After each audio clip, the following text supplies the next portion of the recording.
పరిశుద్ధ గ్రంథం ఛానల్ వీక్షిస్తున్న ప్రతి ఒక్కరికి దేవుని పేరిట వందనాలు తెలియజేసుకుంటున్నాం. ప్రేమ, సంతోషము, సమాధానం సదా మీకు తోడేండి నడిపించును గాక. నిన్నటి దినాన నెహెమ్యా గ్రంథము 7వ అధ్యాయం చదువుకున్నాం. ఈరోజు నెహెమ్యా గ్రంథము 8వ అధ్యాయం చదువుకున్నాం. 7వ నెల రాగా ఇశ్రాయేలీయులు తమ పట్టణములలో నివాసులై ఉండిరి.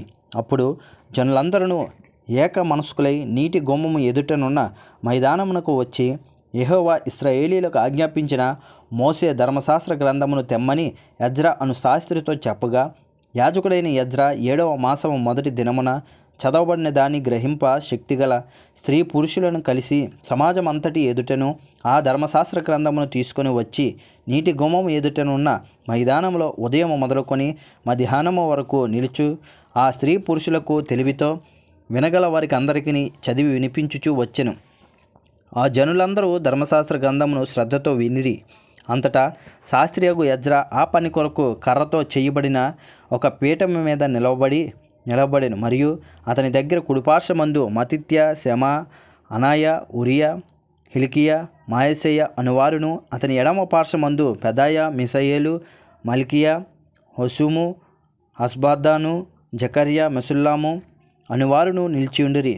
అప్పుడు ఎజ్రా అందరికంటే ఎత్తుగా నిలవబడి జనులందరూ చూచుచుండగా గ్రంథమును విప్పగానే జనులందరూ నిలబడిరి. ఎజ్రా మహాదేవుడైన యెహోవాను స్తుతింపగా జనులందరూ తమ చేతులెత్తి ఆమెన్ ఆమెన్ అని పలుకుచు నేలకు ముఖములను పంచుకొని యెహోవాకు నమస్కరించిరి. జనులు ఇలాగ నిలబడి ఉండగా యెష్వా, బాని, సెరబ్య, యమీను, అక్కుబు, సబ్బేతై, హొదియా, మాయసేయ, కెలీటా, అజర్య, యజాబాదు, హనాను, పెలాయాయును లేవీలను ధర్మశాస్త్రం యొక్క తాత్పర్యమును తెలపజెప్పిరి. ఇటువలనే వారు దేవుని గ్రంథమును స్పష్టంగా చదివి వినిపించి జనులు బావుగా గ్రహించినట్లు దానికి అర్థము చెప్పిరి. జనులందరూ ధర్మశాస్త్ర గ్రంథపు మాటలు విని ఏడవ మొదలుపెట్టగా అధికారి అయిన నెహమ్యాయు, యాజకుడును శాస్త్రియునగు ఎజ్రాయును జనులకు బోధించు లేవీలను, మీరు దుఃఖపడవద్దు, ఏడవవద్దు, ఈ దినము మీ దేవుడైన యెహోవాకు ప్రతిష్ఠిత దినమని జనులతో చెప్పిరి. మరియు అతడు వారితో ఇట్లానెను, పదండి, క్రొవ్విన మాంసము భక్షించుడి, మధురమైన దాన్ని పానము చేయుడి. ఇది వరకు తమ కొరకు ఏమీ సిద్ధము చేసుకొనని వారికి వంతులు పంపించుడి. ఏలయనగా ఈ దినము మన ప్రభువునకు ప్రతిష్ఠితమాయెను. మీరు దుఃఖపడకుడి, యెహోవాయందు ఆనందించుట వలన మీరు బలమొందుదురు. అలాగుననే లేవీలు జనులందరినీ ఓదార్చి, మీరు దుఃఖము మానుడి, ఇది పరిశుద్ధ దినము, మీరు దుఃఖము పడకూడదని వారితో అనిరి. ఆ తర్వాత జనులు తమకు తెలియజెప్పబడిన మాటలన్నిటినీ గ్రహించి తినుటకును త్రాగుటకును లేని వారికి ఫలహారములను పంపించుటకును సంభ్రమముగా ఉండుటకును ఎవరి ఇండ్లకు వారు వెళ్ళిరి.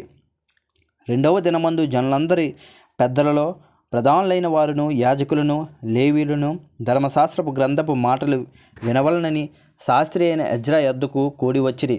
యెహోవా మోషేకు దయచేసిన గ్రంథంలో చూడగా 7వ మాసపు ఉత్సవ కాలమందు ఇశ్రాయేలీల పర్ణశాలలో నివాసము చేయవలనని వ్రాయబడి ఉండుట కనుగొనెను.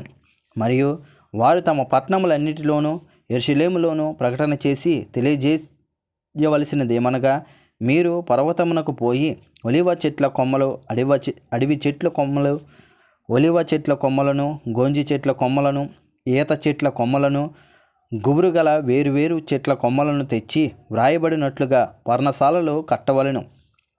ఆ ప్రకారమే జనులు పోయి కొమ్మలను తెచ్చి జనులందరూ తమ తమ ఇండ్ల మీదను, తమ లోగిళ్లలోను, దేవమందిరపు ఆవరణంలోను, నీటి గుమ్మపు వీధుల్లోనూ, ఎఫ్రాయిము గుమ్మము వీధుల్లోనూ పర్ణశాలలో కట్టుకొనిరి. మరియు చెరలో నుండి తిరిగి వచ్చిన వారి సమూహమును పర్ణశాలలో కట్టుకొని వాటిలో కూర్చుండిరి. నూను కుమారుడైన యెహోషువ దినములు మొదలుకొని అది వరకు ఇశ్రాయేలీలు అలాగా చేసి ఉండలేదు. అప్పుడు వారికి బహు సంతోషము పుట్టెను. ఇదిగాక మొదటి దినము మొదలుకొని కడ దినము వరకు అనుదినము ఎజ్రా దేవుని ధర్మశాస్త్ర గ్రంథమును చదివి వినిపించుచూ వచ్చెను. వారు ఈ ఉత్సవమును 7 దినముల వరకు ఆచరించిన తరువాత ఇది చొప్పున 8వ దినమున వారి పరిశుద్ధ సంఘముగా కూడుకొనిరి.